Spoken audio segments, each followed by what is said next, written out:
What's up, everybody? My name is Shannon, and I am still waiting for my Satyr, and today we are talking about Star Wars: The High Republic, The Light of the Jedi by Charles Soule. So this is the big dog that came out with the first releases of The High Republic. This is the one that was going to give you all the information, tell you all of the things, really get you situated in the world. I decided to put it off and read it after Test of Courage. I talked about this because I knew it was going to be dense, I knew it was going to have a lot of information, and I just really wanted to read Test of Courage first, and I'm glad that I did, but I will also say that this book really does ground you in the time period because things are very different, even though they do kind of feel similar from what like we're used to with Star Wars.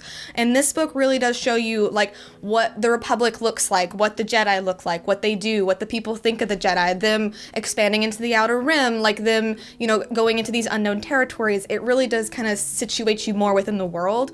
And for that reason, I would say like Light of the Jedi is definitely like a must read, but I will also say that I think Charles Soule really needs to edit. In particular, the first 100 pages were completely skimmable and skippable. Now, I, for one, am not like a battle action heavy type of reader. I much prefer characters, and for me that's where this book suffered because it's a lot of exposition, it's a lot of explaining, it's a lot of battles, it's a lot of ship names, it's a lot of people, it's a lot of introducing POV characters only for them to die at the end of the chapter, which is very annoying, particular to me.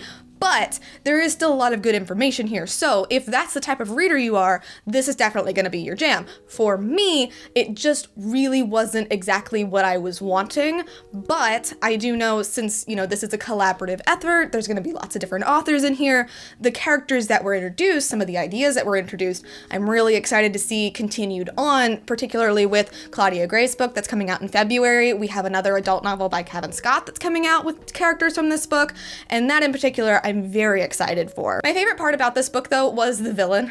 We really get to be introduced to who the Nihil are, like what they want, what they're doing, why they're the enemy of the Jedi. Like the whole lead up to this, they've been so mysterious. Like we know that they're like these evil bad guy pirates like out in the Outer Rim, but like the big question is like, what do they want? Like, why don't they want the Jedi out here? Why don't they want the Republic out here? And I really love the way Charles Soule kind of like slowly gave that information to you throughout the book. Like you're introduced to kind of their hierarchy, and like they have this one particular boss that's kind of in charge, and he has like these big plans for everything that's going on.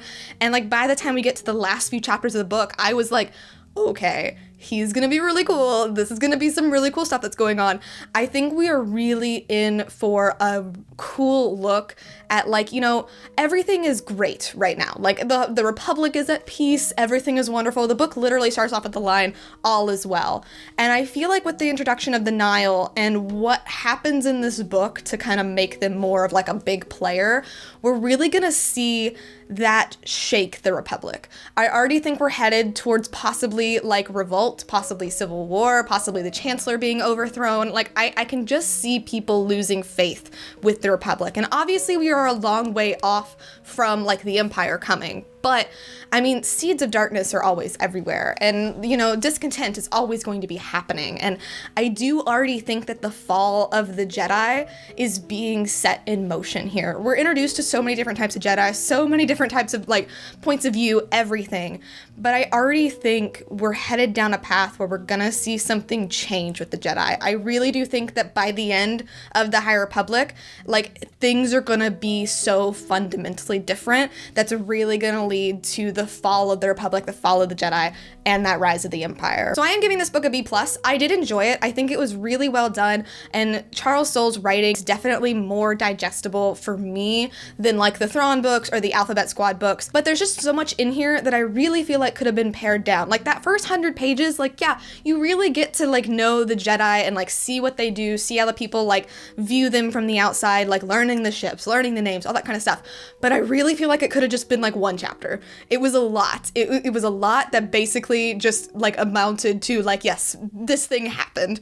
I also didn't like that so many chapters would introduce a character only to kill them off at the end of the chapter, which for me is frustrating. I get like, you know, that's cool to like see all these different points of views, especially when it's like a comic or like a visual media, but when it's reading, I don't want to like sit with a character and start to like them for you to like yank them away from me, which is another reason why I feel like you could have pared it down and made it one chapter had it been more like zoomed out, more third person perspective than constantly being down in these points of views only for them to go away. The other thing that bugged me was the sheer amount of just battles and ship names. I skimmed a lot of the battles and I still feel like I was fine. There's just a lot in here. There's a lot of characters, but I do feel like it was kind of to be expected because the Light of the Jedi was going to kick all of this off. They kind of had to introduce a lot of things. Charles Soule had like a huge, job in front of him, and I definitely think he did the best that he could with it. So I do recommend reading Light of the Jedi. I think if it's not your type of book,